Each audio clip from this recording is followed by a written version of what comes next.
بسم اللہ الرحمن الرحیم۔ السلام علیکم ناظرین، تاریخ کی کتابوں میں ہمیں تین ایسے واقعات ملتے ہیں جن سے یہ پتہ چلتا ہے کہ غسان کے ایک بادشاہ کے پاس دنیا میں آئے تمام انبیاء کی تصاویر موجود تھیں۔ آج میں آپ سے وہ تینوں واقعات بیان کروں گا۔ اگر آپ یہ جاننا چاہتے ہیں کہ غسان کے بادشاہ کے پاس تمام انبیاء کی تصاویر کہاں سے آئیں اور ان تصاویر میں انبیاء علیہ السلام کا کیسا حلیہ بیان ہوا ہے، تو ویڈیو آخر تک لازمی دیکھیں۔ پہلا واقعہ ہمیں بخاری رحمۃ اللہ علیہ کی مشہور کتاب تاریخ الکبیر البخاری میں ملتا ہے۔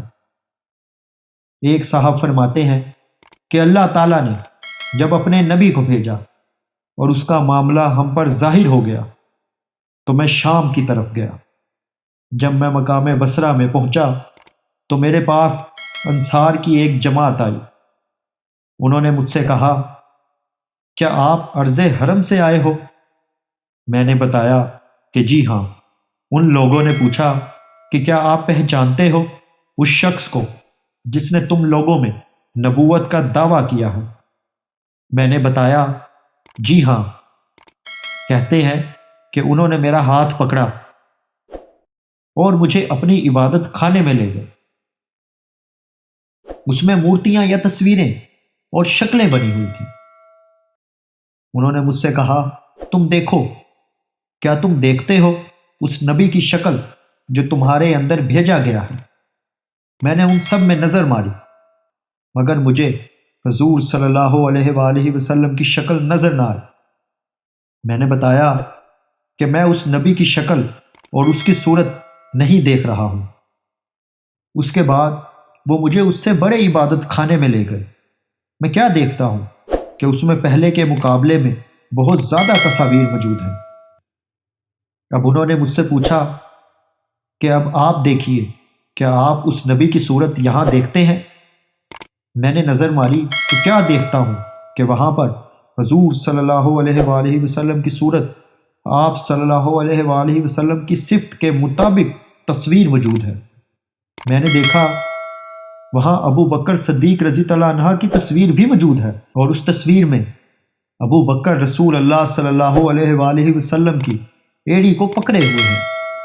ان لوگوں نے مجھ سے پوچھا کہ کیا تم نے اس نبی کی صورت اس کی صفت پر دیکھی؟ میں نے ان کو بتلایا کہ جی ہاں۔ انہوں نے پوچھا کہ کیا وہ یہ ہیں؟ اور انہوں نے رسول اللہ صلی اللہ علیہ وآلہ وسلم کی صفت اور آپ صلی اللہ علیہ وآلہ وسلم کے مشابہ صورت کی طرف اشارہ کر کے پوچھا۔ میں نے ان کو بتایا، اے اللہ، ہاں یہی ہیں، میں شہادت دیتا ہوں کہ یہ وہی ہیں۔ پھر انہوں نے مجھ سے پوچھا، کیا آپ اس شخص کو پہچانتے ہیں جو ان کی ایڑی کو پکڑے ہوئے ہے؟ میں نے بتایا کہ جی ہاں، پہچانتا ہوں۔ ان لوگوں نے کہا، ہم سب گواہی دیتے ہیں کہ یہی تم لوگوں کا نبی ہے، اور یہ دوسرا ایڑی پکڑنے والا اس کے بعد اس کا جانشین ہے۔ اب میں آپ کو دوسرا واقعہ سناتا ہوں جو ہمیں امام ابی بکر احمد رحمۃ اللہ علیہ کی مشہور کتاب دلائل النبوہ میں ملتا ہے۔ حضرت جبیر کہتے ہیں کہ میں تجارت کی غرض سے ملک شام کی طرف گیا اور میں وہاں پر پہلے کتاب کے ایک شخص سے ملا۔ اس نے پوچھا کہ کیا تمہارے یہاں کوئی ایسا آدمی ہے جس نے نبوت کا دعویٰ کیا ہے یا نبی بن گیا ہے؟ میں نے کہا جی ہاں۔ چنانچہ اہل کتاب کا ایک آدمی آیا۔ اس نے پوچھا کہ تم لوگ کس کام سے آئے ہو؟ اس پہلے والے نے اس کو بتایا کہ یہ اس نبی کے شہر سے آئے ہیں جس نے نبوت کا حال ہی میں عرض حرم میں دعویٰ کیا ہے، لہٰذا اس نے مجھے ایک گھر میں داخل کیا جو اس کا تھا۔ دیکھتا کیا ہوں کہ اس میں بہت سی تصاویریں رکھی ہوئی ہیں۔ میں نے ان میں نبی کریم صلی اللہ علیہ وآلہ وسلم کی تصویر بھی دیکھی۔ اس شخص نے پوچھا، کیا وہ شخص جو تمہارے ہاں نبی بنا ہے وہ یہی ہے؟ میں نے بتایا کہ جی ہاں یہی ہے۔ پھر اس نے کہا کہ نہیں ہوا کوئی نبی جو نبی بن کر آیا مگر اس کے بعد بھی تھا سوائے اس نبی کے، یعنی محمد صلی اللہ علیہ وآلہ وسلم، اس کے بعد کوئی نبی نہ ہوگا، بلکہ اس کے بعد اس کے خلفاء ہوں گے۔ ناظرین، اب میں آپ کو وہ روایت سنانے والا ہوں جو امام ابن کثیر کی کتاب تاریخ ابن کثیر میں ملتی ہے۔ تاریخ ابن کثیر میں بہت تفصیل سے یہ واقعہ بیان ہوا ہے۔ اس واقعے میں انبیاء علیہ السلام کا حلیہ تک بیان کیا گیا ہے۔ ہشام بن عاص نے کہا کہ میں بھیجا گیا، اور قریش میں سے ایک اور آدمی بھی ہرقل روم کی طرف اس کو اسلام کی دعوت دینے کی غرض سے۔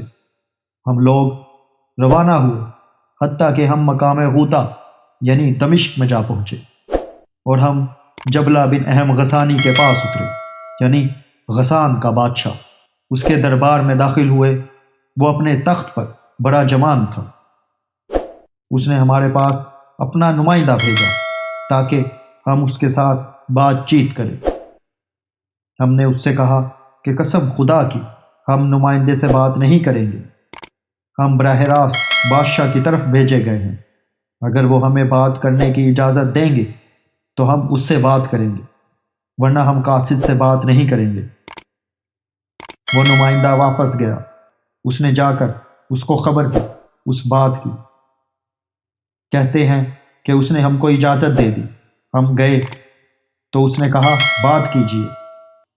چنانچہ ہشام بن عاص نے اس سے بات کی اور اس کو اسلام کی دعوت دی۔ اس وقت اس نے سیاہ کپڑے زیب تن کر رکھے تھے۔ ہشام نے اس سے کہا کہ یہ کیا ہے آپ کے اوپر؟ اس نے کہا کہ میں نے یہ کپڑے پہنے ہیں اور قسم کھائی تھی کہ میں ان کو نہیں اتاروں گا یہاں تک کہ تم لوگوں کو شام سے نکال دوں۔ ہم نے کہا آپ یہاں بیٹھے رہیے، اللہ کی قسم البتہ ہم ضرور تجھ سے یہ چھین لیں گے، اور ہم ضرور اقتدار اور حکومت چھین لیں گے، بڑے بادشاہ سے بھی۔ انشاءاللہ ہمیں اس بات کی خبر ہمارے نبی نے دی ہے۔ اس نے کہا کہ تم ان کا کچھ نہیں بگاڑ سکتے، کیونکہ وہ ایسے لوگ ہیں جو سارا دن روزہ رکھتے ہیں، رات کو کھولتے ہیں۔ تمہارا روزہ کیسا ہوتا ہے؟ ہم نے جب اس کو بتایا تو اس کا چہرہ سیاہی سے بڑھ گیا۔ پھر اس نے کہا کہ تم لوگ اٹھ جاؤ۔ اس نے ہمارے ساتھ ایک نمائندہ بھیجا۔ ہم لوگ روانہ ہوئے۔ جب ہم ہرقل روم کے شہر کے قریب پہنچے تو جو ہمارے ساتھ تھا اس نے کہا کہ تمہارے یہ سواری کے جانور بادشاہ کے شہر میں داخل نہیں ہو سکتے۔ ہاں، اگر تم لوگ چاہو تو ہم تمہیں کھچر وغیرہ پر سوار کر لیتے ہیں۔ ہم نے کہا اللہ کی قسم ہم لوگ انہی سواریوں پر اس کے پاس جائیں گے۔ انہوں نے بادشاہ کی طرف پیغام بھیجا کہ یہ لوگ نہیں مان رہے، لہٰذا ہم لوگ اپنی اپنی سواریوں پر داخل ہوئے، یہاں تک کہ ہم اس کے اوپر والے کمرے تک جا پہنچے۔ ہم نے اس کے مکان کے ساتھ اپنی سواریاں بٹھائیں اور بادشاہ ہماری طرف دیکھ رہا تھا۔ ہم نے کہا لا الہ الا اللہ، اللہ اکبر۔ اللہ جانتا ہے کہ اس کا وہ گھر لرزنے لگا تھا۔ لرزتے لرزتے ایسا ہو گیا جیسے کھجور کی شاخ جس کو ہوا تھپڑ مارتی ہے۔ اس نے ہمارے پاس بندہ بھیجا کہ تمہیں اس بات کی اجازت نہیں ہے کہ تم لوگ ہم لوگوں پر اپنا دین کھلم کھلا بیان کرو، اور ہمارے پاس پیغام بھیجا کہ اندر داخل ہو جاؤ۔ ہم اس کے پاس اندر گئے اور وہ اپنے بستر پر بیٹھا تھا، اور اس کے پاس روم کے سردار بیٹھے تھے، اور اس کی مجلس میں ہر چیز سرخ تھی۔ اس کے ارد گرد سرخی تھی اور اس کے اوپر سرخ کپڑے تھے۔ جو ہی اس کے قریب ہوئے تو وہ بولنے لگا کہ تمہارے لیے اجازت ہے کہ تم لوگ چاہو تو مجھے اس طرح سلام کرو جیسے تم لوگ آپس میں کرتے ہو۔ اس کے پاس ایک آدمی تھا جو صحیح عربی بولتا تھا، کثیر الکلام تھا۔ ہم نے کہا کہ بے شک ہمارا سلام جو ہمارے مابین ہوتا ہے وہ تیرے لیے حلال نہیں ہے، رہا تیرا سلام جس کے ساتھ تجھے سلام کیا جاتا ہے وہ ہمارے لیے حلال نہیں ہے کہ تجھے اس طرح سلام کیا جائے۔ اس نے پوچھا کہ تم لوگ اپنے بادشاہ کو سلام کیسے کرتے ہو؟ ہم نے بتایا کہ ہم اس کو بھی یہی سلام کرتے ہیں۔ اس نے پوچھا کہ وہ تمہیں کس طرح جواب دیتا ہے؟ ہم نے بتایا کہ وہ بھی ہمیں اسی طرح جواب دیتا ہے۔ اس نے پوچھا کہ تمہاری سب سے بڑا کلام، بڑی بات کیا ہے؟ ہم نے بتایا لا الہ الا اللہ، اللہ اکبر۔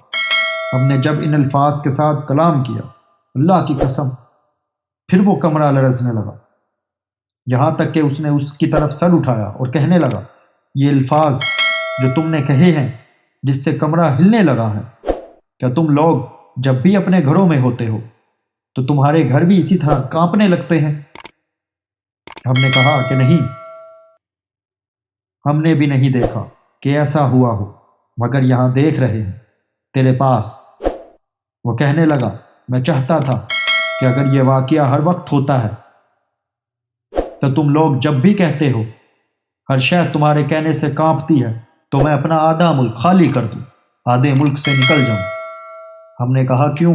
اس نے کہا کہ اگر ایسا ہوتا تو یہ ہمارے لیے آسان ہوتا اور ہمارے لیے زیادہ بہتر ہوتا مہر نبوت سے، اور یہ کہ وہ لوگوں کی تدبیروں میں ہے۔ پھر اس نے ہم سے پوچھا اس کے بارے میں جو حضور صلی اللہ علیہ وآلہ وسلم نے ارادہ کیا ہے، یعنی وہ کیا چاہتے ہیں؟ ہم نے اس کو خبر دی۔ پھر اس نے پوچھا کہ تمہاری نماز کیسے ہوتی ہے اور تمہارا روزہ کیسا ہوتا ہے؟ ہم نے اس کو بتا دیا۔ اس نے کہا اچھا، اب تم لوگ اٹھ جاؤ۔ لہٰذا ہم لوگ اٹھ گئے۔ اس نے ہمارے لیے اچھے گھر اور اچھی ضیافت کا انتظام کیا۔ ہم نے 3 دن اس کے ہاں قیام کیا۔ اس نے ایک مرتبہ رات کے وقت ہمیں بلایا، ہم لوگ گئے۔ اس نے کہا کہ آپ لوگ اپنی بات میرے سامنے پھر دہراؤ۔ ہم نے اپنی بات دہرائی۔ اس کے بعد اس نے ایک چیز منگوائی جو کسی بہت بڑے صندوق کی صورت پر تھی۔ اس پر سونے کا پانی چڑھایا گیا تھا۔ اس کے اندر چھوٹے چھوٹے گھر بنے ہوئے تھے، ان پر دروازے لگے ہوئے تھے۔ اس نے ایک خانہ اور تالا کھولا۔